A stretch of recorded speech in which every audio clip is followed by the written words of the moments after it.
This segment contains images that may be disturbing to some viewers. Viewer discretion is advised. We're about to witness something very shocking, something very disturbing this morning, something that none of us would ever see in countries like Ireland or in any part of the civilized world, to be honest. And this is really, I suppose, the fallout of the economic impact of Chernobyl on little Belarus, who's suffering so greatly. And this is something that I am not looking forward to this morning. I'm actually very, very disturbed by what we have to witness. Today we will have some operations, tonsillectomy.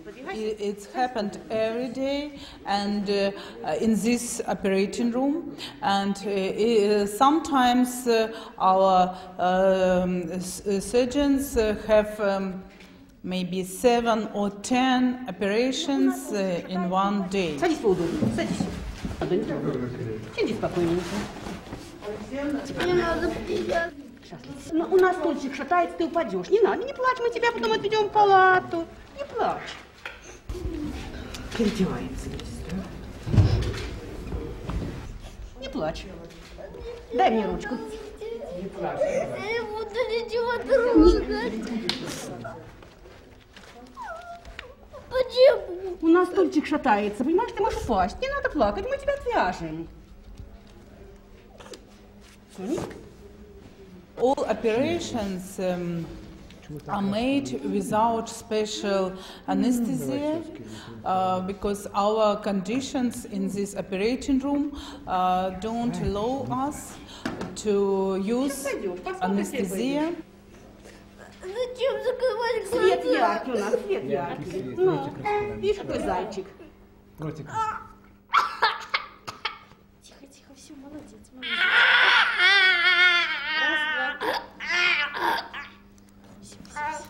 Always it's big panic for children, and certainly it's big panic for doctors and nurses as well.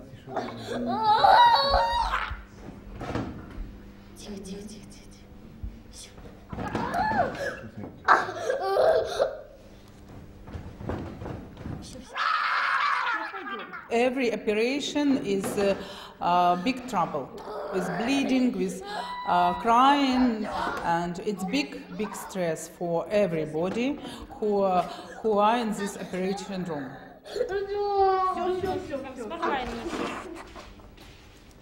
Always when I see this operation, my heart is broken to see how child is suffered from this operation.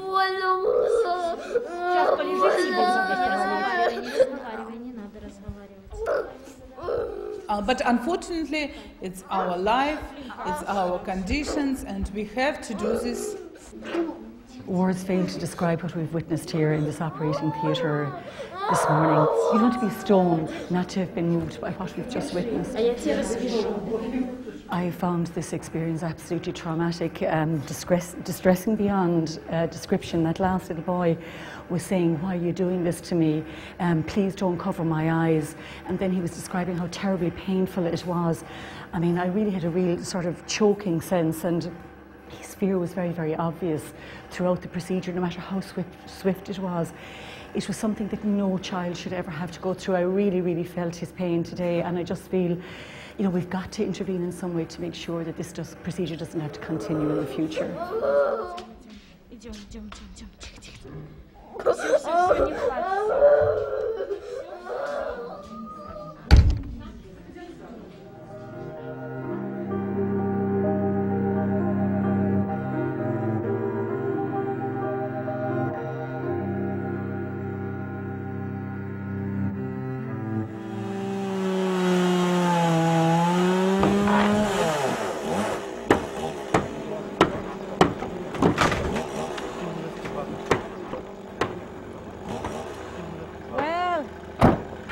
Are my men here? How are you doing, Damien? Good to see you, darling. How are you? Great to see you. Well, welcome back. How are you doing? Welcome back. Good to see you. How are the crew? Fine. Yeah, they're all, are they exhausted? Right. 4 hours ago, they were stepping off an inbound flight from Shannon. For the next 3 weeks, they'll work on this huge project. It's one of many funded by the €70 million Irish people have sent here since the Chernobyl accident. When we first came here 8 years ago, I can't describe to you what we found here. I mean, first of all, you opened the front door and your nostrils were assaulted with disgusting smells of human excrement, human decay. The children's beds were soaked in urine and their own waste. The beds were falling apart, held together with bits of timber and bits of twine. And worst of all was the decay of the children. And the death rate was so high. We just didn't even know where to start here. It's going to make you better. It's going to make you better. It'll take away the pain. The children were malnourished. The children's immune systems had so deteriorated. They were full of infections because the place was so appallingly dirty. And you know, we kind of said, well, do we start at the building or do we actually start with the care of the children? And we decided to work from the children out.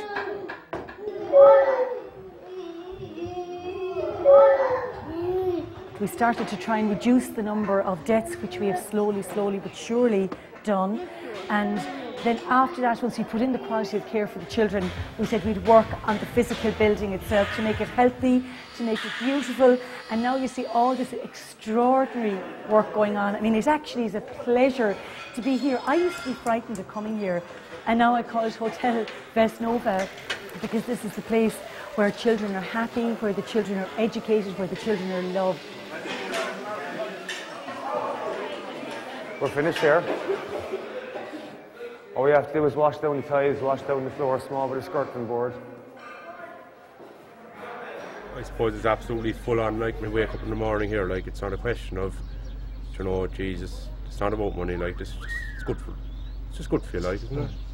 You don't feel like, even though at home that I wouldn't work these hours, not a hope, not anymore, like, no matter how much I be paid out here, it's, I don't know, it is unusual, like, when you don't work for money, it's just easy. You know, like, you know the reason kind of why you're out here, like, you know, you're able to kind of give a bit back, you know, and like, I suppose I have to admit, like, things have been kind of good for me at home, you know, work-wise, like, I've had plenty of work the last couple of years, you know, and I've done all right, like, you know, and you know, I've been pretty blessed at home, to be quite honest, like, you know, so I'm glad to be able to give a bit back, you know, and as I said, like, there's times out you can go over in the morning or in the evening just to see the kids, and you see kind of what they are going through, like, and how they are kind of suffering, you know, the kind of pain. And the physical kind of pain, even though they're smiling all the time, which is amazing, like, you know.